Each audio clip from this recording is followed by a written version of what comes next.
بسم الله الرحمن الرحيم.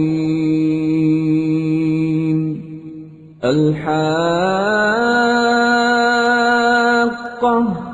ما الحاقة وما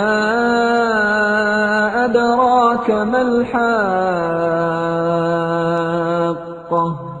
كذبت ثمود وعاد بالقارعة فأما ثمود فأهلكوا بالطاغية وأما عاد فأهلكوا بريح صرصر عاتية سخرها عليهم 7 ليال و8 أيام حسوما فترى القوم فيها صرعى كأنهم أعجاز نخل خاوية فهل ترى لهم من باقية وجاء فرعون ومن قبله والمؤتفكات بالخاطئة فعصوا رسول ربهم فأخذهم أخذة رابية إنا لما طغى الماء حملناكم في الجارية لنجعلها لكم تذكرة وتعيها أذن واعية فإذا نفخ في الصور نفخة واحدة وحملت الأرض والجبال فدكتا دكة واحدة فيومئذ وقعت الواقعة وانشقت السماء فهي يومئذ واهية والملك الحمد لله نحمده ونستعينه ونستغفره ونعوذ بالله من شرور أنفسنا ومن سيئات أعمالنا من يهده الله فلا مضل له ومن يضلله فلا هادي له وأشهد أن لا إله إلا الله وحده لا شريك له وأشهد أن محمدا عبده ورسوله يا أيها الذين آمنوا اتقوا الله حق تقاته ولا تموتن إلا وأنتم مسلمون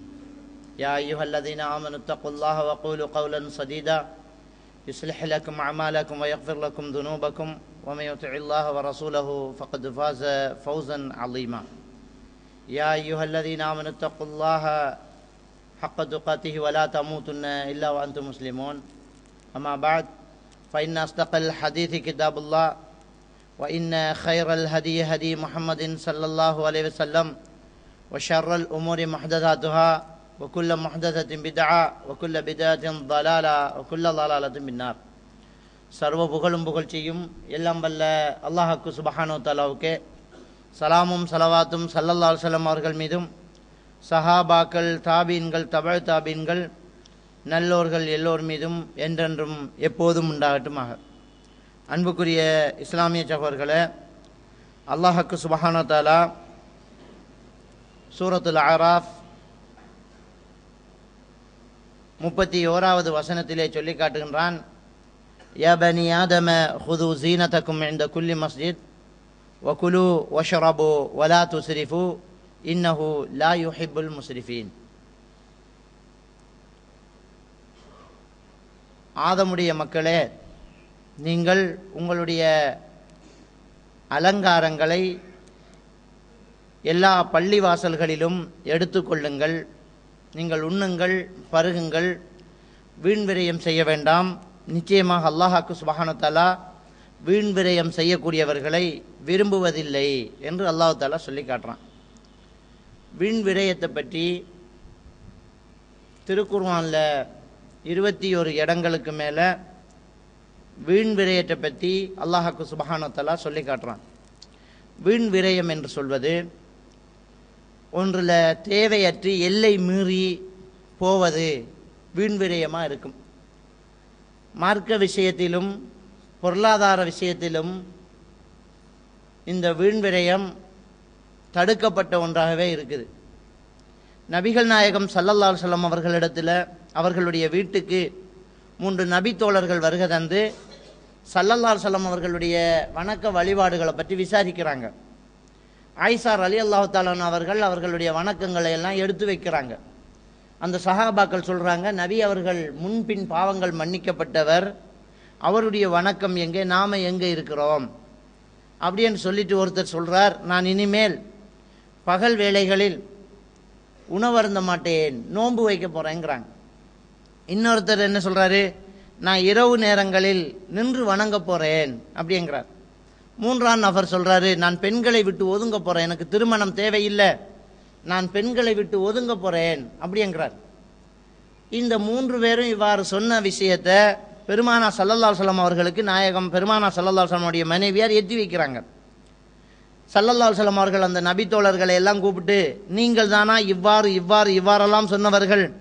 சொல்லிட்டு சொல்கிறாங்க, உங்கள் எல்லோரையும் விட நான் அல்லாஹ்வை ரொம்ப பயந்தவன், நானும் நோன்பு வைக்கிறேன், நோன்பு வைக்காமலும் இருக்கிறேன், நானும் இரவு நேரங்களில் எழும்பி வணங்கவும் செய்கிறேன், தூங்கவும் செய்கிறேன், நான் திருமணம் முடித்து மனைவிமார்களோடு இல்லற வாழ்க்கையிலும் ஈடுபடுகிறேன், என்னுடைய இந்த வழிமுறையை யார் வெறுக்கின்றார்களோ அவர்கள் என்னை சார்ந்தவர்கள் அல்ல என்று நாயகம் பெருமானா ஸல்லல்லாஹு அலைஹி வஸல்லம் அவர்கள் சொல்லி காட்டுறாங்க. இபாதத்து செய்கிற விஷயத்திலேயும் நபிகள் நாயகம் ஸல்லல்லாஹு அலைஹி வஸல்லம் அவர்கள் போட்ட எல்லையை தாண்டி வீணாக செய்வது அங்கீகரிக்கப்படாது. இவ்வளவுதான் தொழுகை, அதை விட மேலதிகமாக போகக்கூடாது. இப்படித்தான் நபிகள் நாயகம் ஸல்லல்லாஹு அலைஹி வஸல்லம் அவர்கள் வுது செய்தார்கள் அப்படின்னு சொன்னால் அதை விட மேலதிகமாக இருக்கக்கூடாது. ஒரு கிராமத்து புறத்து அரபி வந்து நபிகள் பெருமானா ஸல்லல்லாஹு அலைஹி வஸல்லம் அவர்களிடத்தில் வந்து உலுவை கற்று கேட்குறாங்க. பெருமானா ஸல்லல்லாஹு அலைஹி வஸல்லம் அவர்கள் உலுவை செய்கிறாங்க, செய்து காட்டுறாங்க, ஒவ்வொன்றையும் 3 முறை செய்து காட்டுறாங்க. ஸல்லல்லாஹு அலைஹி வஸல்லம் அவர்கள் சொல்லி காட்டுறாங்க, இதை விட அதிகமாக செய்கிறது வீண் விரயம் அப்படிங்கிறாங்க. அப்போ அதிகமாக மேலதிகமாக செய்கின்றது செலவாக இருந்தாலும் சரி, உணவாக இருந்தாலும் சரி, நமக்கும் பிரயோசனம் இல்லாமல் இபாதத்து விஷயத்திலையும் ஒரு குறிப்பிட்ட ஒரு சில விஷயம் இருக்குது, அதை அதிகமாகவே செய்ய சொல்லியே வருகிறது. ஃபதுக்குருல்லாஹ் கஸீரா, அல்லாஹ்வை அதிகம் திக்ர் செய்யுங்கன்னு அல்லாஹ் தஆலா சொல்கிறான், அதை அதிகம் செஞ்சிருவோம். அது மாதிரி எல்லையிடப்பட்டு ஒன்று சொல்லியிருக்குமாக இருந்தால் அதை எல்லையோடு தான் செய்ய வேண்டும், அதை நாங்கள் புரிஞ்சு கொள்ளணும். இப்போ நாங்கள் பார்த்த இந்த வசனத்தை பார்த்தால், இந்த வசனத்தில் அல்லாஹ் சுப்ஹானஹு வ தஆலா உங்களுடைய எல்லா பள்ளி வாசல்களிலும் உங்கள் அலங்காரங்களை எடுத்துக்கொள்ளுங்கிறான். ஏன் இந்த வசனம் இறங்கியது என்றால், கஅபத்துல்லாஹ்வை தவாஃப் செய்ய வருபவர்கள் நபிகள் நாயகம் ஸல்லல்லாஹு அலைஹி வஸல்லம் அவர்களுக்கு நபித்துவம் கிடைக்கிறதுக்கு முன்னார் இருந்தே வரக்கூடியவங்க என்ன செய்வாங்கன்னு சொன்னால், கஅபத்துல்லாஹ்வை நிர்வாணமாக தவாஃப் செய்வாங்க. அதில் இரவு நேரங்களில் பெண்கள், பகல் நேரங்கள் ஆண்கள் தவாஃப் செய்வாங்க. ஆடையெல்லாம் கழட்டி வச்சுட்டு திறந்த மேனியோடு அவங்க தவாஃப் செய்கிறதுக்கான காரணத்தை அவங்க என்ன சொல்கிறாங்கன்னு சொன்னால், நான் இந்த ஆடை வாங்கும்போது சம்பாதித்த சம்பாத்தியத்தில் ஹராம் கலந்திருக்கலாம், என்னுடைய ஆடையில் ஹராம் இருக்கும்போது நான் இந்த அல்லாஹ்வுடைய ஆலயத்தை தவாஃப் செய்யக்கூடாது அப்படிங்கிற ஒரு நம்பிக்கை அவங்களுக்கு இருந்துச்சான். அப்போ அவங்க நம்பிக்கை வேணுமென்றா ஒரு புனித இப்படியெல்லாமா சிந்திப்பாங்க என்கிற அளவுக்கு தான் அவங்க நம்பிக்கை இருந்திருக்குது. அந்த அளவுக்கு அவங்களுடைய நம்பிக்கை இருந்து நிர்வாணமாக தவாஃப் செய்தாங்க. அப்போ அல்லாஹ் தஆலா என்ன செய்கிறான், இல்லை ஆடை உடுத்துக்கங்க, குலு வஷ்ரபு, நல்லா உண்ணுங்க, சாப்பிடுங்க, குடியுங்க, வலா துஸ்ரிஃபு, வீண் விரயம் செய்யாதீங்க. இந்த வசனத்துக்கு தஃப்சீர் செய்யும்போது இந்த வீண் விரயம் செய்யாதீர்கள் என்ற அந்த வார்த்தை சாப்பிட்றதுலையும் குடிக்கிறதுலையும் இல்லை, அதுக்கு முன்னாடி சொன்ன ஆடை எடுக்கிற விஷயத்திலையும் தான். வீணா உடுத்துக்காதீங்க, அந்த விஷயத்தையும் இந்த வசனம் உள்ளடக்குது அப்படிங்கிறாங்க. நிறைய விஷயங்களை திருக்குர்ஆன் வந்து சொல்லி காட்டிக்கிட்டே இருக்குது. அறுவடையை பற்றி, அல்லாஹ்வுடைய இந்த விளைச்சல்களை பற்றி அல்லாஹ் தஆலா சூரத்துல் அன்ஆம் 141வது வசனத்தில் சொல்லிப்பட்டு சொல்றான், வஆத்து ஹக்கஹு யௌம ஹஸாதிஹி, அதை அறுவடை செய்கின்ற நாளையிலேயே அதனுடைய ஜக்காத்தை கொடுத்துடுங்க, வலா துஸ்ரிஃபு, வீண் விரயம் செஞ்சிடாதீங்கிறான். அப்போ கொடுக்கிறதுங்கிறது, இப்போ பாருங்க, ஜக்காத்து கொடுக்கிறங்கிறது நம்ம விளைச்சலை நாங்கள் எடுத்து நம்முடைய பொருளாதாரமாக நம்ம கைக்கு வந்ததுக்கு பின்னால் எந்த ஒரு லாபமும் இல்லாமல், எந்த ஒரு நன்றி கடனை எதிர்பார்க்காம, ஆள் முகமெல்லாம் பார்க்காம தகுதியுள்ள ஆளுக்கு நம்ம சொத்துல இருந்து தூக்கி கொடுத்துட்டு போறோம். 100 மூடை நெல்லை வீட்டில் கொண்டு போய் வைத்து வித்து காசாக்க இயலாதா? ஆனால் அதில் 5 மூடையை தூக்கி கொடுத்துட்றோம். நம்ம யாருக்கு வேணா கொடுத்துருங்க, நாங்கள் சக்காத்து கமிட்டி என்று சொல்லி கொடுத்துட்றோம். நம்ம அதில் தெரிஞ்சவங்க இருந்தால் கொடுத்துட்றோம். அப்போ நம்முடைய கையில் இருந்து நமக்கு இல்லாமல் இன்னொரு ஆளுக்கு போகிறத சொல்லும் போதே உன் கையில் இல்லாமல் யாருக்கும் இல்லாமல் வீணா போகிறத தடுக்கிறான் அல்லாஹ் தஆலா. வீணா போய்த்திடக்கூடாது, யாருக்காவது போகணும் அது. அப்போ அதில் வீணாக நீங்கள் செலவு வீண் செய்ய வேண்டாம். இன்னஹு லா யுஹிப்புல் முஸ்ரிஃபீன். ஏன்னா வீண் செய்யக்கூடியவர்களை அல்லாஹ் தஆலா நேசிக்கிறது இல்லைங்கிறான். இன்னொரு வசனத்தில் அல்லாஹ் தஆலா சொல்லி காட்டுறான். சூரத்துல் இஸ்ரா 27வது வசனத்தில் சொல்லி காட்டும் போது இன்னலில் முபத்திரீன கானு இஹ்வான ஷயாத்தீன் வ கான ஷைத்தானு ரப்பி கஃபூரா. நிச்சயமா இந்த வீண் விரயம் செய்கிறவங்க ஷைத்தானுக்கு தான் சகோதரர்களாக இருக்கிறாங்க. ஷைத்தான் அல்லாஹ்வை நிராகரித்தவன். ஷைத்தான்ங்கிறவன் அல்லாஹ்வை நிராகரித்தவன், அவனை போய் சகோதரர்களாக்காதீங்க அப்படின்னு அல்லாஹ் தஆலா கண்டிக்கிறான். அப்போ வீண் விரயம் செய்கிறோம் என்று சொன்னாலேயே ஷைத்தானுக்கு சகோதரன் ஆயிட்டோம். ஷைத்தான் யாரு? அல்லாஹ்வை நிராகரித்தவன். அல்லாஹ்வை நிராகரித்தவனை சகோதரன் ஆயிட்டு நாம எப்படி அல்லாஹ் நம்புறது? அதனால அதை சேர்த்துக்காதீங்க. உங்களுக்கு ரப்ப அல்லாஹ்வையும் எடுத்துக்கிட்டு அல்லாஹ்வை நிராகரித்த ஒரு அல்லாஹ்வின் விரோதியை சகோதரனாக எடுத்துடாதீங்க. ரெண்டும் ஒன்று சேர முடியாதுங்கிறாங்க. அலி ரலியல்லாஹு தஆலா என்ன செய்றாங்க? ஃபாத்திமா நாயை திருமணம் முடிச்சிருக்கும் போதே அபூஜஹலுடைய மகளை பெண் கேட்டு வராங்க, அதையும் திருமணம் முடிக்க போறாங்க. ஸல்லல்லாஹு அலைஹி வஸல்லம் என்ன சொல்றாங்க? அல்லாஹ்வுடைய தூதருடைய மகளும் அல்லாஹ்வுடைய தூதருடைய எதிரியின் மகளும் ஒருத்தர்கிட்ட ஒன்று சேரத்தை நம்ம விரும்பலப்பாங்கிறாங்க. அபூஜஹல் என் விரோதி, அவன் மகளையும் கட்டி என் மகளையும் கட்டிக்கிறத நம்ம விரும்பலைங்கிறாங்க. அப்போ ஒரு ஒரு இது ஒரு மனிதனுக்கு ரோஷம் வரக்கூடிய ஒரு விடயம். அப்போ ஷைத்தான சகோதரர்கள் ஆக்காதீங்க. அந்த ரோஷத்தையே வச்சு அல்லாஹ் தஆலா சொல்லி காட்டுறான் பாருங்க. அல்லாஹ்வுக்கு விரோதியாக இருக்கிறவன் ஷைத்தான், அல்லாஹ்வை நிராகரித்தவன் ஷைத்தான், அவனை போய் சகோதரராக்க போறீங்களா? அதனால வீண் விரயம் செய்யாதீங்க அப்படி என்று அல்லாஹ் தஆலா சொல்லி காட்டுறான். சூரத்துல் ஃபுர்கான் 67வது வசனத்தில் சொல்லும்போது வல்லதீன இதா அன்ஃபகு லம் யுஸ்ரிஃபு வலம் யக்தருங்கிறான். அல்லாஹ் என்ன சொல்றான்? செலவு செய்யக்கூடியவங்க, தர்மம் செய்யக்கூடியவங்க வீண் விரயம் செய்ய மாட்டாங்க. அது மாதிரி இருக்கியும் பிடிக்க மாட்டாங்க, கஞ்சத்தனமும் காட்ட மாட்டாங்க. ரெண்டையுமே இஸ்லாமிய தடுக்குது. இருக்கியும் பிடிச்சிடாதீங்க, கஞ்சத்தனமாவும் கையை வச்சுக்காதீங்க, விரிஞ்ச கையாவும் இருந்துடாதீங்க. சும்மா தேவையில்லாமல் வீண் விரயம் செய்யாதீங்க. கஞ்சத்தனமாக வச்சுக்கிட்டு ஏன் தின்னாம இருக்க போறீங்க? அப்படியும் செய்யாதீங்க அப்படின்னு இந்த வசனம் சொல்லி காட்டுறதை நாங்கள் பார்க்கலாம். இது சூரத்துல் ஃபுர்கான் 67வது வசனம். அதே மாதிரி அல்லாஹ் தஆலா சூரத்துல் இஸ்ரா 29வது வசனத்தில் சொல்லும்போது வலா தஜஅலி யதக மக்ரூலத்தன் இலா உனுகிக, உன் கையை உன் கழுத்தோடு கட்டிக்கிட்டு இருக்காத, அதான் கஞ்சத்தனமா இருக்காத. உன் கையை உன் கழுத்தோடு கட்டி கொண்டிருக்காத. வலா தப்சுத்ஹா குல்லல் பஸ்து, உன் கையை ஒரேடியா விரிச்சு கொண்டு இருக்காத. வர எல்லாம் வேணாலும் வேண்டிக்கிட்டு செலவழிச்சுக்கிட்டு வீணா இருந்துடாத. செலவழிக்காம கழுத்தோட கட்டிக்கிட்டும் இருக்காத. ஏனென்றால் ஃபதக்உது மலூம மஹ்சூரா, ரெண்டுல எதை செஞ்சாலும் நீ பழிக்கப்பட்டவனாக, கை சேதப்பட்டவனாக நிற்க வேண்டிய நிலை ஏற்பட்டுவிடும் அப்படின்னு அல்லாஹ் தஆலா சூரத்துல் இஸ்ரா 29வது வசனத்தில் சொல்லி காட்டுறதை நாங்கள் பார்க்கலாம். அன்புக்குரியவர்களே, அப்ப இஸ்லாமிய மார்க்கம் பொருளாதாரத்தை சேர்த்துக்கிறத சொல்ற மாதிரி ஹலாலா எப்படி நீங்க பொருளாதாரத்தை சேர்த்துக்கொள்ளணும்னு நிறைய ஜும்மாக்கள் நம்ம ஓதிருக்கிறோம். எப்படி ஹராம் ஹலால் பேணுறதுண்டு. அதே மாதிரி நம்ம கையில் இருக்கிற சொத்து நம்முடையதான், நம்ம இஷ்டத்தை செய்ய ஒன்றும் செய்ய முடியாது. எல்லாமே அல்லாஹ் நம்ம தந்தது. என்ன அல்லாஹ் தஆலா குர்ஆன்ல சொல்லும்போது அன்ஃபிகு மிம்மா ரஸக்னாக்கும்ங்கறான். நான் உங்களுக்கு தந்ததிலிருந்து நீங்க செலவு செய்யுங்கங்கறான். நான் தந்ததிலிருந்து செலவு செய்யுங்கங்கறான். இது அந்த உடம்பு இருக்குது, நம்ம உடம்பு தான், நம்ம இஷ்டத்துக்கு இந்த உடம்பை பயன்படுத்திக்க முடியாது. ஊசி ஏத்தலாம சும்மா?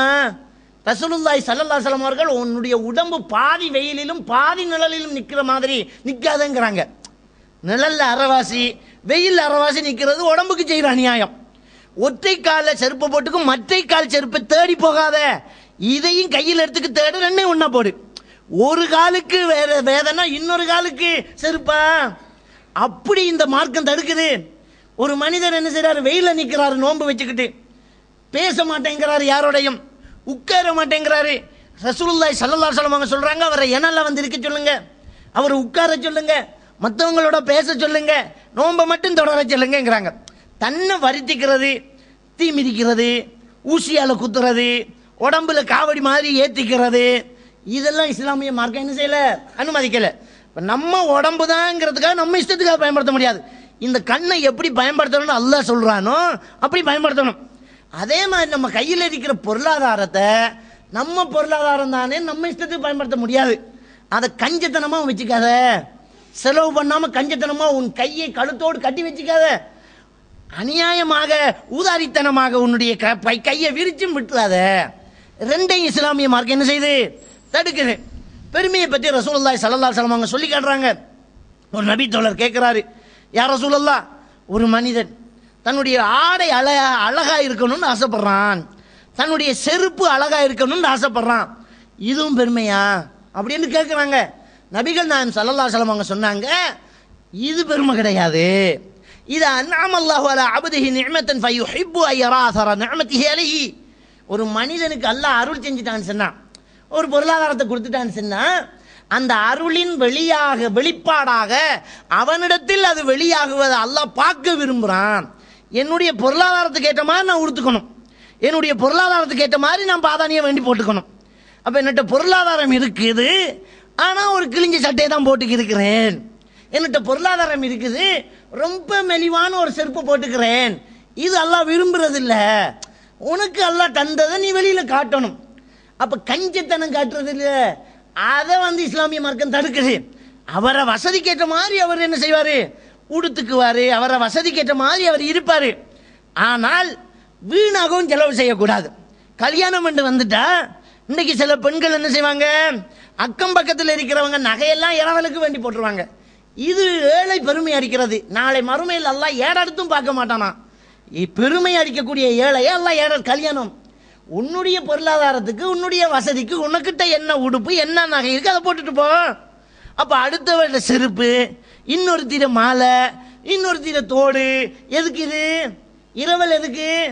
அப்ப என்ன நினைக்கிறோம், நம்ம இன்னைக்கு ரொம்ப இருக்கணும் அப்படின்னு நம்ம ஆசைப்படுறோம். அது பெருமை. இது அல்லாஹ் கடுமையாக கண்டிக்கக்கூடிய ஒரு பெருமை. அப்ப நம்ம பொருளாதாரத்துக்கு ஏற்ற மாதிரி நம்ம வாழ்ந்துட்டு போவோம். கஞ்சத்தனமாகவும் இருக்கக்கூடாது, ஊதாரித்தனமாகவும் என்ன செய்யக்கூடாது, இருக்கக்கூடாது. அப்படிங்கிறத நாங்க பார்க்கலாம். நபிகள் பெருமானார் ஸல்லல்லாஹு அலைஹி வஸல்லம் அவங்க சொல்லி காட்டுறாங்க, 3 விஷயத்தை அல்லாஹ் தஆலா உங்களுக்கு வெறுக்கிறான். புகாரில் வரக்கூடிய ஹதீஸ் ஒன்று என்ன, கரியலுக்கும் கீழ ஒக்கால், அங்க சொல்லப்பட்டது இங்க சொன்னாங்க, அங்க சொன்னாங்க என்று கதை சொல்றது அல்லாஹ் வெறுக்கிறான். இல்லைங்கிட்ட கேட்டதெல்லாம் சொல்றது, அங்க சொன்னாங்களே, எங்க இப்படி இருக்குது, அங்க நடந்துச்சாமே, இதெல்லாம் பரப்பாதீங்க. சும்மா அங்க குண்டு வெடிச்சான், 5 முஸ்லீம்கள் செத்து போயிட்டாங்களும் பீதியை உண்டாக்காதீங்க. ஊர்ஜிதமா நடந்துச்சா, அங்க நடந்த இங்க நடந்தெல்லாம் சொல்லாதீங்க. இப்ப சிலர் மார்க்க விஷயத்துல மக்களை உள்ளுக்குள்ள கொண்டு வரணுங்கிறதுக்காக சில கதை கொண்டுவாங்க.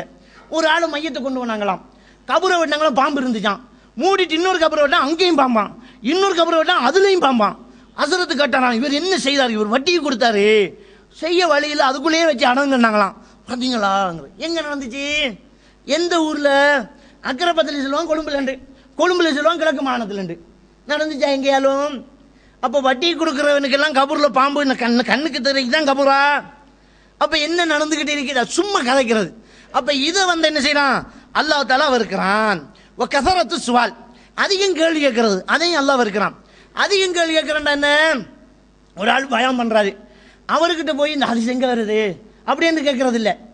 குர்ஆன்ல இருக்குதா ஹதீஸ்ல இருக்குதாங்கிறது வரைக்கும் கேள்வி கேட்கணும். அது அல்லாஹ் குர்ஆன்ல சொல்றான், வஇன் ஜாஅக்கும் ஃபாஸிகும் பிநபையின் ஃபதபையனு, ஒரு கட்டமா உங்களுக்கு ஒரு செய்தியை கொண்டு வந்தா தீர விசாரிச்சுக்கோங்க என்று அல்லாஹ் தஆலாவை சொல்லி காட்டுறான். மார்க்கம் என்ன என்னுடைய இஷ்டத்துக்கு நான் போட்டு அடிக்க முடியாது, அசரத்து மாற இஷ்டத்துக்கு எல்லாம் மார்க்கத்தை வேணும். மார்க்கம் என்பது மௌலைமார்களுடைய சட்டை பையில் அல்ல, அல்லாஹ்வுடைய வஹி. அது என்னுடைய இஷ்டத்தை பேச முடியாது. நாம் பேசினா நீங்க கேள்வி கேட்கணும், எங்க இருக்குதுன்னு கேட்கணும். ஆனா குர்ஆன்ல இருக்குதுன்னு சொன்னதுக்கு பின்னால அதுல நோண்டி கேள்வி கேட்கக்கூடாது. அதான் அல்லாஹ் இருக்கிறது.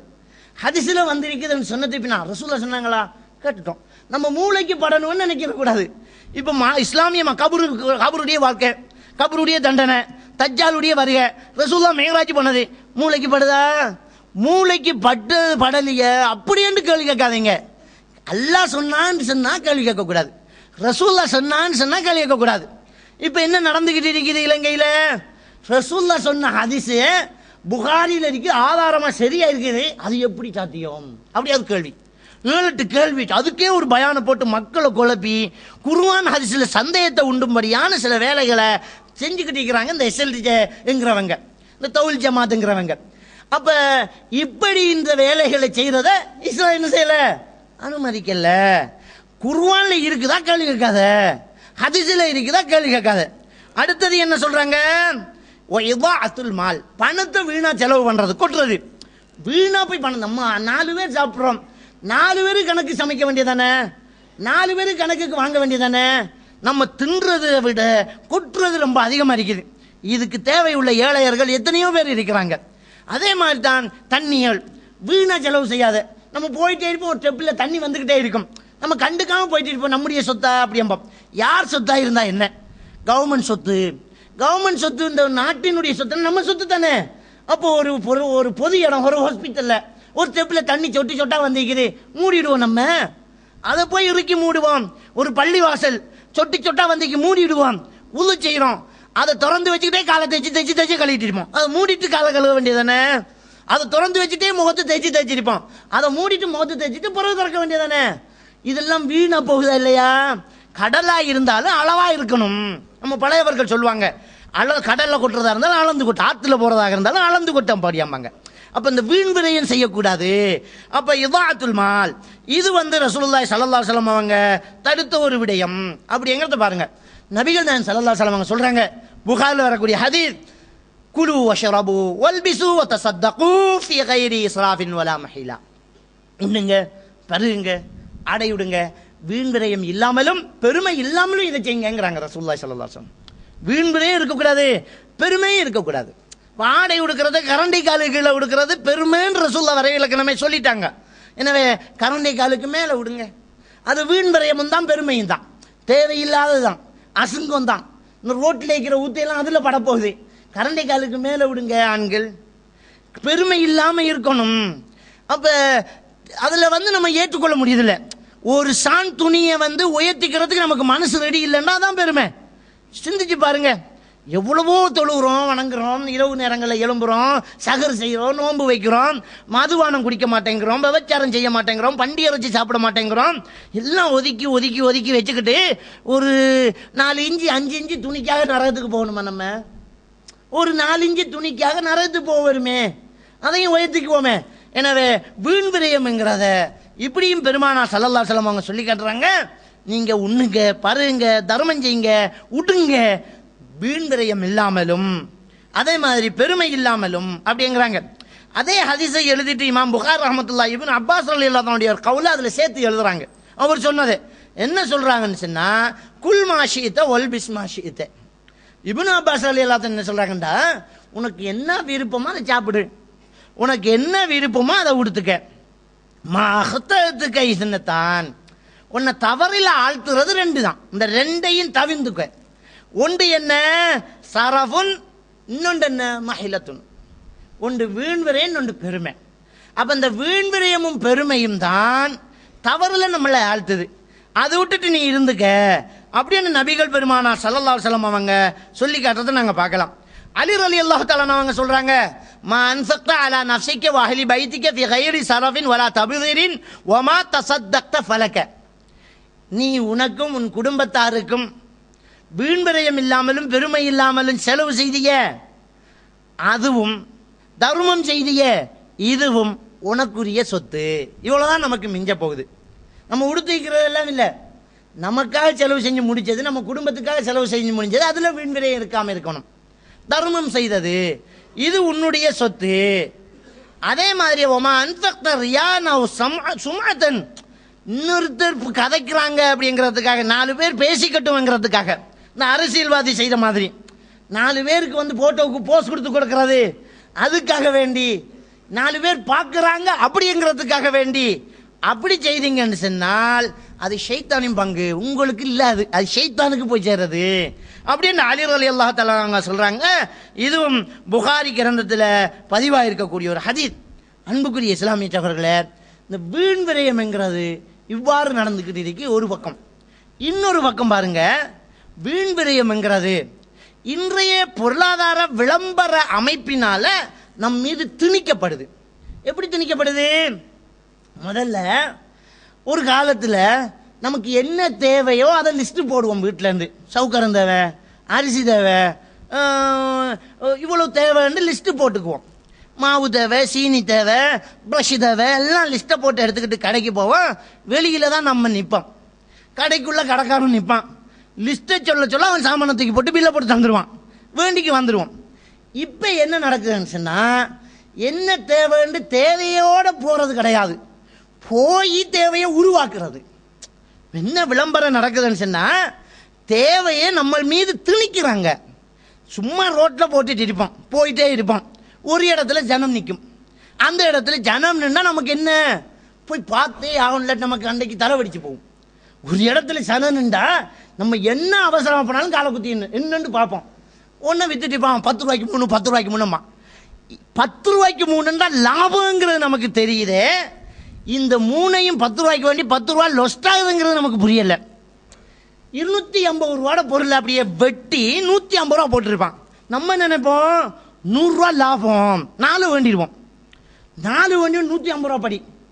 அப்போ 4 வேண்டினா என்ன செய்வோம், 400 ரூபா லாபம்னு நினைப்போம். இல்லை, 600 ரூபா நட்ட நமக்கு. இதை வேண்டாமல் போயிருக்கலாமே, எனத்துக்கு வேணும். இப்போ எதுக்கு வேண்டினோம்? இப்போ நம்ம வீணாக போகிறத பாருங்க. அப்போ ஒரு இடத்துல ஒன்றை போட்டு குமிச்சு வச்சு விற்பான். விற்ற உடனே நம்ம போய் பார்ப்போம், 10 ரூபாய்க்கு 3ம்மா. நம்மளும் 3 முதல்ல வேணும். புறவு யோசிப்போம், இதை என்ன செய்கிறது, எங்கே வைக்கிறதுண்டு. இன்னைக்கு நிலைமை தான். புறவு யோசிப்போம், இதை என்னண்டு. அப்போ இன்றைக்கு தேவைகளை நம்மளா போய் உருவாக்குறோம். இப்போ என்ன செய்கிறோம், முதல்ல கடைக்கு வெளியிலேருந்து சாமானை வாங்குறோம். இப்போ அப்படி இல்லை, கடைக்கே போங்க, கடைக்குள்ளே வண்டியை தள்ளிக்கிட்டு உள்ளுக்குள்ளே பார்த்துக்கு போங்க. அவன் விளம்பரங்களை போட்டு வச்சிருப்பான். அதை பார்க்கும்போது கற்பனை ஒன்று, எதுக்கு செய்யலாம், இதை வீட்டு மூலையில் வச்சிடலாம், இதை கை துடைக்க வைக்கலாம், இதை பாத்ரூமில் வைக்கலாம், இதை கிச்சனில் வைக்கலாம், இதில் கிழங்கு சீவலாம். முதல்ல கத்தியால் வெட்டி தான் இருந்தோம். நம்ம முதல்ல கத்தியால் வெட்டி தான் இருந்தோம். நம்முடைய பெண்களுக்கு கொலஸ்ட்ரால் நோய் இல்லாமல் தான் இருந்துச்சு, நல்லா தான் வேலைஞ்சிட்டு இருந்தாங்க. இப்போ எல்லாத்தையும் போய் நாம் என்ன செய்யறோம், தேவையை உருவாக்குறோம். தேவையை உருவாக்கி என்ன செய்யறோம்னு சொன்னால், என்ன வேணுமென்று போறல சொல்றது, என்ன ஷாப்பிங் போறோன்னு சொல்றது. என்ன வேண்ட போறோம்னு சொல்றல, ஷாப்பிங் போறோம், சாமான் வாங்க போறோம். என்ன சாமான் அதெல்லாம் தெரியாது, அங்கே போய் தான் முடிவு எடுக்கணும். அப்போ போய் பொண்டாட்டியை விடுவா, நீ அதுவா அந்த ரவுண்டு, நான் இந்த ரவுண்டு, பிள்ளைய ஒன்று தேவையெல்லாம் எடு. அப்போ என்ன வீணா நடக்குது பாருங்க, என்ன வீணா காசு போகுது. நம்ம பொருளாதாரங்கள் இப்படி கரையுது. கரைஞ்ச உடனே இருக்கிற காசு காணா போகும், இருக்கிற காசு காணா போகும். காணா போனால் கவலையே கிடையாது. பொக்கெட்டில் ஒரு கிரெடிட் கார்டு வச்சிருக்கோம். இன்றைக்கு பொருளாதாரத்தை அப்படித்தான் அரசாங்கம் அறிமுகப்படுத்திக்கிறாங்க நம்ம மக்களுக்கு. புதிய புதிய அமைப்புகள், பேங்குகள் எல்லாம் வந்து உங்கள்கிட்ட கார்டு தரும். அந்த காட்டை தரும்போது என்ன ஒப்பந்தம், நீங்கள் என்ன சைன் பண்ணுறீங்கன்னு சொன்னால், நான் வட்டி தருவேன் அப்படின்னு சைன் பண்ணுறேன். என்ன வட்டி? ஆத்திர அவசரத்துக்கு இந்த காட்டை கொடுத்தா 75,000 ரூபாய்க்குள்ள நாம சமம் பண்ணிடலாம். ஒவ்வொரு பேங்க்கும் ஒவ்வொரு அளவு, 1 லட்சம் ரூபா, 1.5 லட்சம் ரூபா, 5 லட்சம், 10 லட்சம் அவரை கெப்பாசிட்டியை போட்டு அவருக்கு பக்கத்தில் இருந்து சைன் வைக்கிறாரு அந்த வட்டிக்கு. அவங்களுடைய அந்த கெப்பாசிட்டியை வச்சு பேங்க் என்ன செய்து உங்களுக்கு லோன் தரதா உத்தரவாதம் தருது. என்ன, நீங்கள் இந்த காசை எடுத்தால் ஆத்திர அவசரத்துக்கு உங்களுக்கு 1 லட்சம் ரூபா தருவோம். 1 மாசத்துக்குள்ள திருப்பி கட்டினா வட்டியெல்லாம் கிடையாது. 1 மாசத்துக்குள்ள கட்டாட்டி வட்டி. சைன் வச்சா என்ன அர்த்தம், நான் வட்டி தர்றேன் அர்த்தம். அப்போ அல்லாவுக்கு மாறு செஞ்சுட்டு தான் அந்த காட்டை பொக்கெட்டில் வச்சுக்கோம் நம்ம. இப்போ எல்லாம் வேண்டி முடிஞ்சோடனே காட்டை ஓட்டிடுவோம். அது ஒரு பெருமை. அந்த வண்டியில் சாமானை வண்டிட்டு காட்டை ஓட்டுறது என்ன ஒரு பெருமை. காட்டை ஓட்டினா வந்துடுவோம். அவன் நம்ம பிச்சைக்கு வேண்டான் அவனுக்கு தெரியாது, கடைக்காரனுக்கு காட்டை போட்டால் அவனுக்கு காசு வருது. நம்ம கடனுக்கு பேங்கு காசை கொடுத்து வேண்டான்னு அவனுக்கு தெரியாது, சிரிச்சுக்கிட்டே வந்துடுவான். இதுலேருந்து இவனுக்கு மனநோய் பிடிச்சிடும். காசுக்கு என்ன செய்யறது, பொண்டாட்டி சந்தோஷமா இருந்துருவா, காசுக்கு என்ன செய்யறது, காசுக்கு என்ன செய்யறதுன்ட்டு இவன் 4 தப்பு செய்வான். இப்போ ஒரு அரசாங்க உத்தியோகத்தில் இருக்கிறானா, இப்படி எல்லாம் தலைக்கு மேலே போயிட்டு இருக்கும். வருமானம் எவ்வளவு, சம்பளம் 50,000 ரூபாய் வருமானம், செலவு அதை விட மேலே அடிக்குது. என்ன செய்வான், ஊழல் பண்ணுவான், லஞ்சம் வாங்குவான், மோசடி செய்வான், எல்லா தப்பும் உண்டாகுது. இந்த வீண் விரயத்தால் காசு போட்டாங்கன்னு பேங்குக்கு காசு கொடுத்தாகணும். அப்போ லஞ்சம் பண்ணுவான். அவன் அரசாங்க டியூட்டி அவன் சரியா செஞ்சுட்டு போகணும். அவன் கள்ளனை பிடிச்சி தண்டிக்கணும். கள்ளனுக்கிட்டே பேரம் பேசிக்குவான், நகையில் ஆளுக்கரவாசி கலட்டி விடுங்கன்றான், அவன் பண்ணிடுவான். இப்படி லஞ்ச ஊழல் நடந்துகிட்டு இருக்கணும், எல்லாமே நடந்துக்கிட்டு. எல்லா அரசாங்க உத்தியோகத்திலையும் லஞ்ச ஊழல் பிடிக்கலையா, ஆணைக்குழு பிடிக்கலையே, பாயலையா, யாரும் மாட்டிக்காத, எல்லாரும் மாட்டிக்கிறான். மாட்டிக்கிட்டு முழிக்கிறான். அப்ப இன்னைக்கு வந்து வட்டி ஏறுது, சரி அதுக்கு முடியலையா வட்டி கட்டுறான். வட்டி கட்டிட்டு போனா என்ன நடக்கிறது? அப்ப யோசிக்கிறான், பிளான் பண்றான். மார்க்கெட்டு திறந்திருக்கிறவங்களுக்கு என்ன, செக்குக்கு சீனி தருவோம், 10 மூடை சீனியை செக்கை கொடுத்து வேண்டுவான். செக்கை கொடுத்து 105 ரூபா படி வாங்கி கேஸுக்கு 100 ரூபா படி விற்பான். புரியுதா? அப்போ 1 லட்சம் ரூபாய்க்கு என்ன செய்வான், சீனியை செக்கை கொடுத்து வாங்குவான். 90,000 ரூபாய்க்கு கேஸுக்கு விற்பான். 90 ரூபா வந்து இருக்குது அப்படின்னு நினைக்கிறான். 90,000 ரூபா வந்து இருக்குது, 10,000 ரூபா லொஸ்ட், அது வேற விஷயம். 90 வந்துக்கு கடனை அடைச்சிருவான். கடனை அடைச்சா இப்ப 10 தேவை, முதல் இருந்ததோட சேர்த்து பிளஸ் 10. இப்ப லோட் ஆயிட்டு, லோட் ஆயினா பால்பட்டி பண்ணுவான். இப்படியே வேண்டி வேண்டி வேண்டி வெளியில எல்லாம் கார் ஓடிட்டு இருப்பான். வெளியில நல்லா சூட் போட்டுட்டு இருப்பான், சூட் போட்டுட்டு இருப்பான், கார் ஓடுவான், நல்லா தான் இருக்கான். திடீரென்று மோக்கேஜ்பாங்க, வீட்டை கொண்டு வச்சு காசு வேண்டிடுவான். வீடு வளவெல்லாம் பேங்குக்கு போய்த்திரும். ஆட்கள் சொந்த வீடு நினைச்சிட்டு இருக்கிறோம். நம்ம நிறைய பேர் பேங்குட வீட்டுல வாழ்ந்துகிட்டு இருக்கிறாங்க. அப்ப என்ன இது வீண் விரயம். விரலுக்கு ஏற்ற மாதிரி வீக்கம்னு சொன்னாங்களே, நம்ம வசதிக்கு ஏற்ற மாதிரி வாழ்ந்துட்டு போயிருக்கலாமே. எதுக்கு இந்த தேவையில்லாத செலவு? எதுக்கு? முதல்ல சாப்பிட்டுட்டு கைதுறைக்கு ஒரு பேப்பர் துண்டு வச்சோம், சாப்பிட்டு கைதுறைக்கு ஒரு பழைய டவல் துண்டை கிழிச்சு கழுவி வைப்போம். 2 நாளைக்கு ஒருக்கா அதை கழுவி சுத்தமாக வச்சிருப்பாங்க. இப்போ இல்லை, நஃப்கின், நஃப்கின் வைக்கிறதுக்கு ஒரு பாக்ஸி, அதுக்குள்ள அந்த பொட்டியை வேண்டி வச்சு இழுக்க இழுக்க பேப்பர் வந்துகிட்டு இருக்கும். ஒரு தடவை ஒரு பொட்டி முடிஞ்சா அந்த வெறும் பொட்டியை வச்சு என்ன செய்யறது, வெங்காயம் வைக்க முடியுமா? திரும்ப இன்னொரு பொட்டி வேண்டி வைக்கணும். அப்போ மாசம் ஒன்றுக்கு 2-3 பொட்டி, அது வேற செலவு. கையை கழுவுறதுக்கு அப்படியே ப்ரெஷ் பண்ணா வரணும் சோப்பு, சோப்பெல்லாம் கிடையாது, அதெல்லாம் ஃபேஷன் இல்லை. அப்படியே நைச்சு விட்ட கையில் கொஞ்சம் அப்படியே லீக் பண்ணணும், அதை வேண்டி வச்சா அது வாசமா, அது எனத்துக்குன்னு கேட்குறேன் நான். எதுக்கு அது? அப்போ இன்னைக்கு எந்த வசதி இல்லாதவனுக்கு எது அது? வசதியோட இருக்காக வேண்டி வச்சுக்கிறான், அது வேற விஷயம். நம்மக்கிட்ட பொருளாதார வசதி இல்லை, பாப்பா மட்டும்தான் உழைக்கிறாரு, 4 குமரி இருக்குது. இவ்வளவு இருக்கும்போது இந்த ஆடம்பரமா இதை நைச்சு தான் கையை கழுவணுமா? சோப்பால கழுவி நான் கழுவப்படாதா? அப்ப இது வேண்டி வச்சா என்ன நடக்கும்? அது முடியும் போது அடுத்த டீன் வரணும். அப்ப முடியும் போது என்ன செய்யறது? திரும்ப ஷாப்பிங் போகணும். அப்ப திரும்ப திரும்ப ஷாப்பிங் போயிருந்தா இந்த ஆளுக்கு வருமானம் கட்டுமா? கட்டாது. கட்டா என்ன லிஸ்ட் போடுவாங்க? ஒன்று அரசாங்க உத்தியோகமா இருந்தால் லஞ்சம் எடுப்பான். வெளியில இருக்கிறவங்க என்ன செய்யறது? பொண்டாட்டியும் புருஷனும் உட்கார்ந்து பிளான் பண்ணுவாங்க. தேவைக்கு அதிகமான செலவை தலைக்கு மேல வச்சு போட்டு, நகத்துக்கு போலீஸ் அது வேற, முகத்துக்கு கிரீம் அது வேற, இந்த கருப்பான பிள்ளைகள் எல்லாம் வெள்ளை ஆகணும் 500 ரூபா ஒரு டப்பா வேண்டி அதே உழைச்சி சில தந்தைமார் ஓடா தெரிஞ்சு போறானுங்க. வெளியில சொல்ல மாட்டாங்க. பிள்ளை சினிங்கின உடனே வாப்பாக்கு விளங்குது இல்லை, 500 ரூபா அந்த டப்பாவுக்கு முகத்தை தேய்ச்சி வெள்ளையாக்கி என்னத்தை காணப்புற நீ? இதுல வார அலர்ஜிக்கால எவ்வளவு பெரிய நோய்கள் எல்லாம் பரவுதுங்கிறது நம்ம சமூகத்தில் வெளியில வாரதில்லை, வெள்ளையானது மட்டும் விளம்பரத்துக்கு வருது. அப்ப இப்படி லிஸ்ட போட்ட உடனே வருமானம் காணாது, பிளான் பண்ணுவாங்க. நீங்க வெளிநாட்டுக்கு போங்க, நீங்க வெளிநாட்டுக்கு போங்க, இங்க வருமானம் காணாது, வெளிநாட்டுக்கு போங்க. வெளிநாட்டுக்கு அவனை விட்ட உடனே பொண்டாட்டி புருஷன் பிரிகிறாங்க. அதுல வார இழப்புகள், இதனால ஏற்படுற உளவியல் பிரச்சனைகள், இதனால ஏற்படுற சமூக கொடுமைகள். புருஷன் வெளிநாட்டில் பொண்டாட்டி பக்கத்து வீட்டுக்காரனோட தொடர்பாகிறா, புருஷன் வெளிநாட்டில் பொண்டாட்டி வேற தப்பு செய்யறா, 1-2 விதிவிலக்கு அதிகம் அநேகமா நடக்குது. அவன் அங்க போய் காஞ்சிருப்பானா, அவன் அங்க கடையில் சாப்பிடுவான். இது மாதிரியான விஷயங்கள் எல்லாம் சமூகத்தில் நடக்குது. என்ன காரணம்ங்கிறீங்க? வீண்விரயம் தான். எதுக்காக வெளிநாட்டுக்கு போகணும்? வெளிநாட்டுக்கு போறதுக்கு ஏஜென்ட் கொடுக்க 1.5 லட்சம் ரூபாய் காசு இருக்குது இல்லையா? இந்த 1.5 லட்சம் ரூபாய் காசால வாழ முடியாதா? கச்சாங்கொட்டை வித்து ஒருத்தன் குடும்பம் நடத்துறான், அவனுக்கு கொடுத்து பாருங்க இந்த 1.5 லட்சத்தை எப்படி டெவலப் ஆகுதுன்னு சொல்லி. ஆனா அவன் பொருளாதாரம் 500 ரூபா தானே. பஸ்ல கச்சாங்கொட்டை விற்கிறான், ரோட்ல கரத்தை தள்ளி கிழங்கு டெஸ்டி விற்கிறான், பொறி விற்கிறான், கடலை விற்கிறான். மொத்தமா ஒரு 10,000 ரூபாய்க்கு உள்ளதான் பெறும் அவனுடைய பொறுமானம். அவன் வண்டிக்குள்ள இருக்கிற சாமானைய ஒரு 5,000 ரூபாய் 6,000 ரூபாய்க்கே வேண்டிடலாம். அதை வச்சு அவன் குடும்பம் நடக்குது. 1.5 லட்சம் ரூபாய் காசை ஏஜென்சி கொடுத்து வெளிநாட்டுக்கு எடுத்து போகணும். ஏன் இந்த குடும்பத்தை ஏன் இந்த பிள்ளைகளை பிரியணும்? ஏன் இந்த மனைவியை பிரியணும்? பிரிஞ்சதுனால ஏன் இந்த அவதூறை வாங்கணும்? பிரிஞ்சதுனால ஏன் நம்ம தவிக்கணும்? வீண் விரயம் தானே. நமக்கு இருக்கக்கூடிய வருமானத்துக்கு ஏற்ற மாதிரி செலவு பண்ணாம லிஸ்ட் பெருசா போட்ட உடனே நமக்கு ரொம்ப கஷ்டமாகுது. நமக்கு ஒன்றும் இல்லாட்டியும் ஃப்ரிட்ஜ் இருக்கணும், நமக்கு கை கால் நல்லா இருந்தாலும் வாஷிங் மிஷின் வேணும். அப்ப அதுக்கு கரண்ட் பில்லு கூட வரும். கரண்ட் பில்லு கூட்டிட்டு கொந்தளிக்கிறது முஸ்லிம்கள் தான். மற்ற மதத்தவர்களை பாருங்க, பேசாம இருக்கான். ஏன் 60 யூனிட்டுக்குள்ள பாவிச்சு அவன் 400 ரூபாய்க்குள்ள கொடுத்துட்டு வேலையை பார்த்துருவான். 60க்கு மேல போக்குள்ள தானே 1000 ரூபா ஆகுது. 60க்குள்ள தான் மற்றவன் பாவிக்கான். அவனுக்கு தேவையில்லாத ஒண்ணுமே இல்லை. நம்ம தான் எல்லாத்தையும் வண்டி போட்டிக்கோம். நமக்குத்தான் 24 hours ஃப்ரிட்ஜ் வேலை செய்யணும். நம்ம தான் அவனில் கோழி சுட்டு திங்கணும் வெள்ளிக்கிழமைண்டா. அப்ப நமக்கு என்ன நடக்கும்? விலை கூடும். அப்ப வீண் விரயத்தை நம்ம என்ன செய்யறோம்? கூட்டிக்கிறோம். தேவையில்லாத செலவுகளை நம்ம தலை மீது வைக்கிறோம். வச்சதுனால என்ன நடக்குது? வட்டி ஏறுது. வட்டிக்குள்ள நிர்பந்திக்கப்படுறோம். வேற பெயர்களை சொல்லி வட்டிக்குள்ள போறோம். வீண் விரயத்தை இஸ்லாமிய மார்க்கம் தடுக்க சொல்லுது. கல்யாணம் ஒரு விஷயம், சின்ன ஒரு விஷயம் அது கல்யாணம்ங்கிறது. அப்துல் ரஹ்மான் இப்னு அவுஃப் ரலியல்லாஹு தஆலா அவர்கள் நபிகள் பெருமானார் ஸல்லல்லாஹு அலைஹி வஸல்லம் அவர்களிடத்தில் வர்றாங்க. அவருடைய ஆடையில மஞ்சளா 2 தடம் இருக்குது. அந்த தடயத்தை பார்க்குறாங்க. அத்தர் பூசின தடம், அது அத்தரை கசர் பட்டு இருக்குது. கேட்குறாங்க, யார் ரசூலுல்லாஹி ஸல்லல்லாஹு அலைஹி வஸல்லம், என்னப்பா இன்னும் விசேஷமோ ஒன்று கேட்குறாங்க.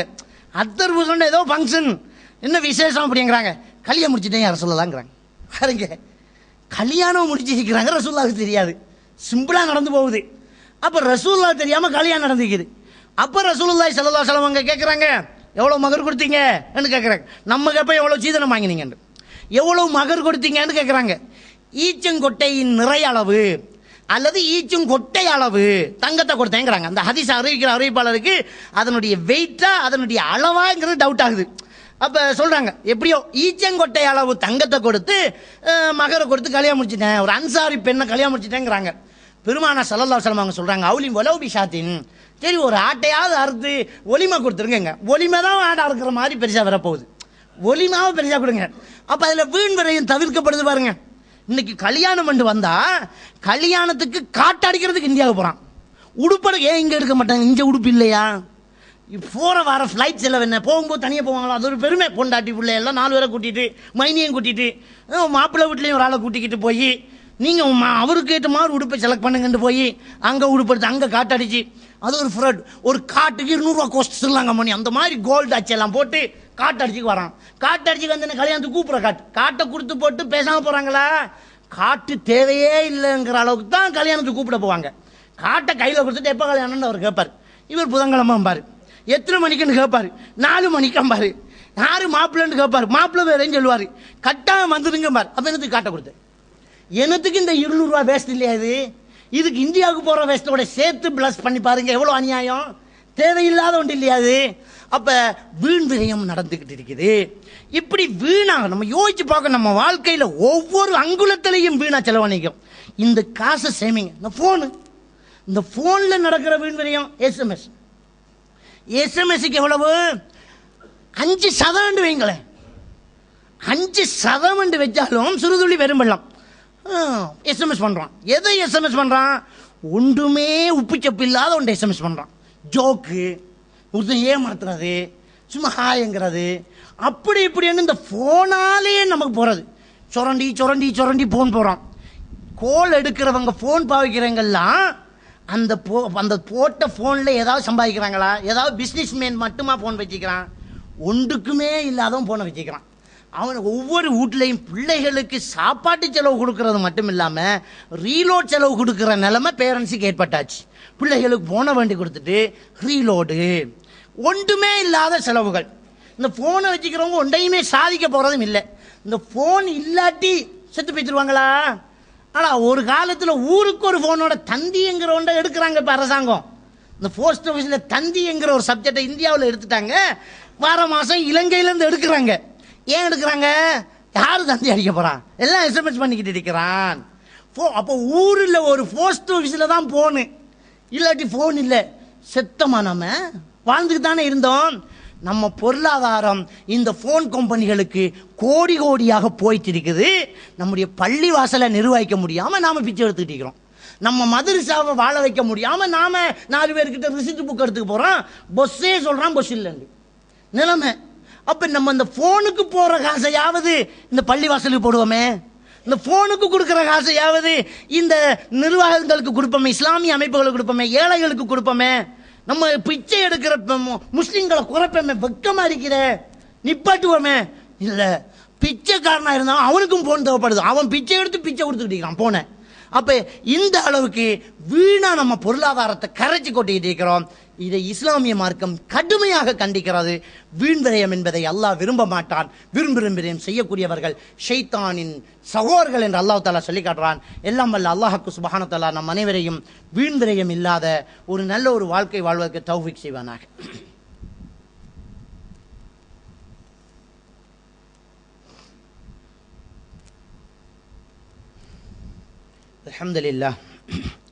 அல்ஹம்துலில்லாஹி நஹ்மதுஹு வ நஸ்தஈனுஹு வ நஸ்தக்ஃபிருஹு வ நஊது பில்லாஹி மின் ஷுரூரி அன்ஃபுஸினா வ மின் ஸய்யிஆத்தி அமாலினா மை யஹ்திஹில்லாஹு ஃபலா முضில்ல லஹு வ மை யுضللஹு ஃபலா ஹாதிய லஹு வ அஷ்ஹது அன் லா இலாஹா இல்லல்லாஹு வஹ்தஹு லா ஷரீக லஹு வ அஷ்ஹது அன்ன முஹம்மதன் அப்துஹு வ ரசூலுஹு. அம்மா பஅத்.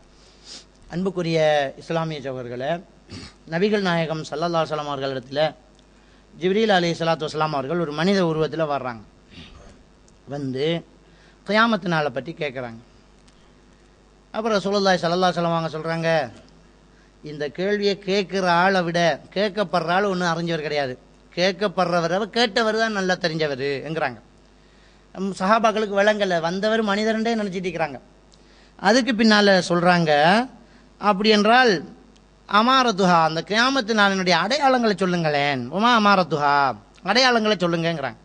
அப்போ நபிகள் நாயம் ஸல்லல்லாஹு அலைஹி வஸல்லம் அவங்க சொல்கிறாங்க, அந்த தலிதல் அமத்து ரப்பத்தஹா, ஒரு அடிமையாக இருக்கிற ஒரு பெண் தன்னுடைய எஜமாட்டியை பெற்றெடுப்பா, அவக்கு பிறந்தவக்கிட்ட அவ வேலைக்கு நிற்பா, இது ஒரு அடையாளம் அப்படிங்கிறாங்க. இந்த அடையாளம் இன்றைக்கி சீதனத்தால் நடந்துக்கிட்டு இருக்குது. சீதனத்தை கொடுத்து போட்டு என்ன செய்வாங்கண்டா, மகளை வீட்டில் உமா பாப்பாவும் ஒரு ஓரத்தில் இருப்பாங்க, ஒரு தொத்தொண்டரைக்கு அப்படியே கொடுப்பாங்க.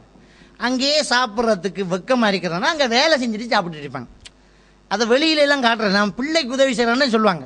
யாராவது வயசு போன நிலையில் இழுத்து பிடிச்சி வேலை செய்வாங்களா, ஓய்வு எடுக்கிற பருவம், அதையும் மீறிக்கிட்டு நெல் பார்க்குறது, கடைக்கு போகிறது, பிள்ளை வச்சுக்கிறது, சமைச்சு கொடுக்கறது, இப்படியான வேலைகளை செஞ்சு மகளுக்கிட்ட வேலை செஞ்சுட்டு ஒரு பிடி சோறு திங்கிறது நடந்துக்கிட்டு இருக்குது. இல்லாட்டி என்ன தேவைங்கிறன். அப்போ தன்னுடைய மகளே தனக்கு பொஸ் ஆயிட்டான். மகளுக்கிட்ட செலவு காசு கேட்கணும், மகனுக்கிட்ட செலவு காசு கேட்குற தந்தைகள். அப்போ இந்த நிலைமை வருது. இல்லை, இது கியாமத்து நாளின் அடையாளம். ரெண்டாவது என்ன சொல்றாங்க, வான் தரல் ஹுஃபாத்தல் உராத்தல் ஆலத ரஆ ஷாஇ யத்ததாவலூன ஃபில் புன்யான், கால செருப்பு போடாத, ஒழுங்கா உடுக்காத, ஏழையாக ஆடு மேய்ச்சிட்டு இருந்தவங்கெல்லாம் கட்டடங்கள் அப்படியே வளர்த்துக்கிட்டு போவாங்க, பெரிய கட்டடங்கள் கட்டிக்கிட்டு இருப்பாங்க. இதுவும் கியாமத்து நாளுக்கான அடையாளங்கிறாங்க. இப்போ பாருங்க, எங்கேயாவது அத்திவாரம் போட்டால் அப்சியாருக்கு தான் அத்திவாரம். அது வீடு சுற்றிக்கிட்டு இருக்கிற ஆளாக இருந்தாலும் சரி, ரோட்டில் வண்டியில் இருக்கிற ஆளாக இருந்தாலும் சரி, அத்திவாரம் போட்டால் வளரணும் வீடு. அந்த மொட்டையாலாம் போட முடியாது. என்ன இது, நம்ம யோசிக்கணும், அப்சியார் பில்டிங் கட்டுற அளவுக்கு என்ன இங்கே இருக்கு ஆளு, எப்படி இந்த காசு வருது அப்படின்னு யோசிச்சா அதெல்லாம் கிடையாது. போடுவோம் முடிப்போம் அப்படின்னு ஸ்டார்ட் பண்ணுறாங்க. அப்போ கட்டடம் இப்படி வளருது. யார் வளர்க்குறா? வசதிக்காரன் கட்டுறான், அது வேற விஷயம். காலை செருப்பு போட முடியாத ஆடு மேய்ச்சிட்டு இருக்கிற, அரபி ஆடு மேய்ச்சா நம்ம மாடு மேய்க்கிறது இருப்போமே, மாடு மேய்ச்சிட்டு இருக்கிற, காலை செருப்பு போடாத, வசதி இல்லாத, ஏழையா இருக்கிற ஆக்கள் எல்லாம் அப்படியே கட்டிட்டு போறாங்க. இது என்ன கியாமத்து நாளின் அடையாளம். அப்ப இதுல என்ன வருதுன்னா வீண் விரயம் வருது, வீணா போயிட்டு இருக்குது. வீடு எல்லாம் நல்லா வளர்ந்துக்கிட்டு இருக்குது. எங்க இருந்து காசு வந்து யோசிக்கிறீங்க? எல்லாம் பேங்க் கொடுத்துக்கிட்டு இருக்குது, எல்லாம் வட்டியோட சம்பந்தப்பட்டுக்கிட்டு இருக்கிறாங்க. அதை கடையை எடுத்து பிரிட்டிஷ் முன்னுக்கு மெயின் ரோட்டில் கடையை கட்டிட்டோம்னு சொன்னால் பேங்கில் லோன் எடுத்து அட்வான்ஸ்லேயே அரவாசை கொடுக்கலாம், மாதம் மாதம் வாரத்தை கொடுத்து அடைச்சிடலாம், அப்படி என்று சொல்லி பிளான் பண்ணி வீடு வீடாக கடை கடையாக கட்டிட்டு இருக்கிறாங்க. இந்த வட்டி என்பதனுடைய கொடுமை, இந்த வட்டி எவ்வளோ பெரிய பாவம் அப்படிங்கிறது நமக்கு புரியுதா? புரிய மாட்டேங்குது. அல்லாஹ் தஆலா குர்ஆன்ல 2வது அத்தியாயம் 275 வசனத்தில் சவால் விடுறான், அல்லாஹ்வோடும் அவனுடைய தூதரோடும் யுத்தத்துக்கு தயாராகிறீங்களாங்கிறான். இந்த வட்டியை நீங்க கொடுக்காம திருப்பி இந்த வட்டியை நீங்க நிறுத்தாம இருந்தால் அல்லாஹ்வோடு யுத்தத்துக்கு தயாராகுங்க அப்படிங்கிற அளவுக்கு ஒரு கொடுமையான ஒரு பாவம் இந்த வட்டி. அடுத்த கடன். இந்த கடன் விஷயம் வீண் விரயம் செய்ய போய் தான் கடன் நமக்கு தலைக்கு மேல வந்துகிட்டு இருக்குது. கடன் விஷயத்தை இஸ்லாமிய மார்க்கம் கடுமையாக எச்சரிக்குது. நபிகள் நாயகம் ஸல்லல்லாஹு அலைஹி வஸல்லம் அவங்க சொல்லி காட்டுறாங்க, யுக்ஃபரு லிகுல்லி ஷஹீது குல்லு தன்பின் இல்ல தைன். ஒரு ஷஹீதுக்கு அல்லாஹ்வுடைய பாதையில போய் உயிர் தியாகியாக மௌத்தாகிறாரு, அவருக்கு எல்லா பாவங்களும் மன்னிக்கப்படும், கடனை மன்னிக்க மாட்டேங்கிறான்ல, கடனை மன்னிக்க மாட்டான் அப்படிங்கிறாங்க. அப்ப கடன்ங்கிறது ஒரு கொடுமையான ஒரு விஷயம், அல்லாஹ் மன்னிக்காத ஒரு விஷயம். நபிகள் நாயகம் ஸல்லல்லாஹு அலைஹி வஸல்லம் அவர்கள் தொழுகை நடத்துறதுக்காக வருவாங்க, ஜனாசா தொழுகைக்காக வந்துட்டு மையத்தை தொழுகிறதுக்கு முன்னால என்ன சொல்லுவாங்கன்னு சொன்னா, யாருக்காவது இவர் கடன் கொடுக்கணுமான்னு கேட்பாங்க. ஆம் என்று சொன்னால் சல்லு அலா சாஹிபிக்கும், நான் தொழுவிக்க மாட்டேன், உங்க சகோதரருக்கு நீங்களே தொழுவிச்சு அடக்கம் செய்யுங்கன்றுவாங்க. அந்த அளவுக்கு ஒரு கடுமையான ஒரு பாவம் அது. அப்ப யாராவது முன் வந்து கடனை நான் பொறுப்பெடுக்கிறேன், நான் கொடுக்குறேன்னு சொன்னா மட்டும் தொழுவிப்பாங்க. அந்த அளவுக்கு கடுமையான ஒரு விஷயம் பாருங்க. உமர் ரலியல்லாஹு தஆலா அவர்கள் கத்தியால குத்தப்பட்டு வாளால குத்தப்படுறாங்க. உயிருக்கு உயிர் பிரிஞ்சிருங்கிறது கன்ஃபார்மா தெரியுது. குடிக்கிற பாலெல்லாம் குத்தப்பட்ட காயத்தால வந்துகிட்டு இருக்குது. அந்த காலத்தில் இருந்த வைத்தியர் வந்து சொல்லிட்டாரு, நீங்க மௌத்தா போய் தெரியுங்கண்டு. உமர் ரலியல்லாஹு தஆலா அவங்க மகனை அனுப்பி ஆயிஷா நாயகிட்ட, நான் மரணித்தால் என்ன உங்க வீட்டில் நபிகள் நாயகம் ஸல்லல்லாஹு அலைஹி வஸல்லம் அவர்களுக்கு பக்கத்திலேயே அடக்கிறதுக்கு அனுமதிங்களெல்லாம் கேட்டு இடமெல்லாம் செக் பண்றாங்க. அடக்கிறதுக்கு இடமெல்லாம் பார்த்தாச்சு. மகனை கூப்பிட்டு என்ன சொல்றாங்க தெரியுமா, எனக்கு எவ்வளவு கடன் இருக்குன்னு பாருங்க மகங்கிறாங்க. கடனை பார்க்குறாங்க. ஒரு ஹலீஃபா, அல்லாஹ்வுடைய தூதரினால் சொர்க்கவாதியன் நன்மாராயன் சொல்லப்பட்டவர், கடன் விஷயத்தில் பேப்பறாங்க, கடனை பாருங்கன்னாங்க. ஜுபைர் ரலியல்லாஹு தஆலா அவர்கள் ஜமல் யுத்தத்தில் போர்க்காலத்தில் நிற்கும் போதே மகனை கூப்பிட்டு சொல்றாங்க, மகன் இன்னைக்கு நடக்கிற யுத்த வேகத்தை பார்த்தால் நான் மரணிப்பது நிச்சயம் என்றே எனக்கு தோன்றுகிறது, என் கடனை எல்லாம் கொடுத்து விட வேண்டும், ஜாக்கிரதை. கடன் லிஸ்டை எல்லாம் கொடுக்குறாங்க மகன்கிட்ட. அதுக்கு பின்னால ஷஹீத் ஆகுறாங்க. ஜாபீர் ரலியல்லாஹு அன்ஹுடைய தந்தை உஹது யுத்தம் நடக்க போறதுக்கு முதல் நாள் ராத்திரி தன்னுடைய மகனை கூட்டிக்கிட்டு போய் ஓரமான் என்று சொல்றாங்க, மகன் நாளை யுத்தத்தில் நான் கலந்து கொள்ள போகிறேன், ஷஹீத் ஆகுவது நிச்சயம், என் கடனை எல்லாம் கொடுத்துடுங்க அப்படின்னு வசியத்தை சொல்றாங்க. இப்படி சஹாபாக்கள், தாபீன்கள், இமாம்கள் எல்லாம் கடுமையாக பயந்த ஒரு விடயம் கடன். இந்த கடன் விஷயத்தை நபிகள் நாயகம் ஸல்லல்லாஹு அலைஹி வஸல்லம் அவர்கள் அதிகமாக பயப்பட்டு துஆ கேட்டுட்டு இருப்பாங்க. கலபத்தி தைன், இந்த கடன் மிகைத்து போவதட்டும் உன்னத்தில் பாதுகாத்து யா அல்லாஹ்னு கேட்பாங்க. அப்போ ஒரு அல்லாஹ்வுடைய தூதருடைய மனைவி அல்லது நபி தோழர் கேட்குறாங்க, யார் சொல்லா அதிகமாக கடனிலிருந்து பாதுகாப்பு தரீங்களே என்ன காரணம் அப்படின்னு கேட்குறாங்க. கேட்ட உடனே ரசூலுல்லாஹி ஸல்லல்லாஹு அலைஹி வஸல்லம் அவங்க சொல்லி காட்டுறாங்க, இந்த கடனை அல்லாஹ் தஆலா மன்னிக்க மாட்டான் உண்டு சொல்றாங்க. இந்த கடன் விஷயம் ஒருத்தனுக்கு கூடி போனால் முனாபிக்குடைய பண்புல அவனுக்கிட்ட வந்துடும். என்ன சொல்லுவான் அவன்? முனாபிக்குடைய பண்பு, வாக்களித்தால் மாறு செய்வான். கடன் கொடுத்தவன் வாக்களிப்பான், மாறு செய்வான். நாளை தரணேம்பான், நாளை அண்டை சூரன்பான், 10ஆம் தேதி எப்படியும் கிசிய முடியுமாம்பான். வாக்களித்தால் மாறு செய்வான். அடுத்தது என்ன? பேசினால் பொய் பேசுவான். கொடுக்கிறதே இல்லை முடிவு எடுத்துக்கிட்டு தப்புறதுக்காக வேண்டி உங்க விஷயமா தான் போயிட்டு இருக்கேன்பா, இந்த வேலை தான் நடந்துகிட்டு இருக்கேன்பா. அப்ப போய் பேசினால் பொய் பேசுவான், வாக்களித்தால் மாறு செய்வான். முனாபிக்குடைய பண்பு வந்துடும், அதனால ரொம்ப பயப்படுறேன் அப்படின்னு நபிகள் நான் ஸல்லல்லாஹு அலைஹி வஸல்லம் என்ன செய்றாங்க சொல்லி காட்டுறாங்க. எனவே இந்த கடன் வாரது, இந்த வட்டி வார, தலைக்கு மீறின வட்டி, தலைக்கு மீறின கடன் எல்லாம் கைக்கு மீறின செலவால வருது. நமக்கு அல்லாஹ் தஆலா பொருளாதாரத்தை தந்திக்கிறான், நம்ம ஆடம்பரமா வாழணும். ஆடம்பரமா தந்த போது ஆடம்பரமா வாழ்ந்துருவோம்.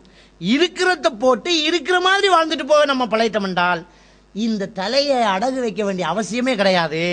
மௌத்துக்கு எப்பவுமே நம்ம பயப்பட வேண்டியது கிடையாது. நம்முடைய பொருளாதாரத்துக்கு ஏற்ற வாழ்க்கையை நம்ம பிளான் பண்ணிட்டோம்னு சொன்னா நம்மக்கிட்ட நியாயமான வாழ்க்கை இருக்கும். கடன் இருக்காது, வட்டி இருக்காது, இன்னொருத்தனுக்கு மறைஞ்சி ஒழிய வேண்டிய பயம் இருக்காது, நாளை மறுமையில நரகத்துக்கு போக வேண்டிய ஒரு நிலையும் நமக்கு ஏற்படாது. எல்லாம் வல்ல அல்லாஹ் சுப்ஹானஹு வ தஆலா நம் அனைவரையும் ஈமானோடு வாழ வைத்து ஈமானோடு மரணிக்க செய்வானாக. வ ஆகிரு தவானா அல்ஹம்துலில்லாஹி ரப்பில் ஆலமீன்.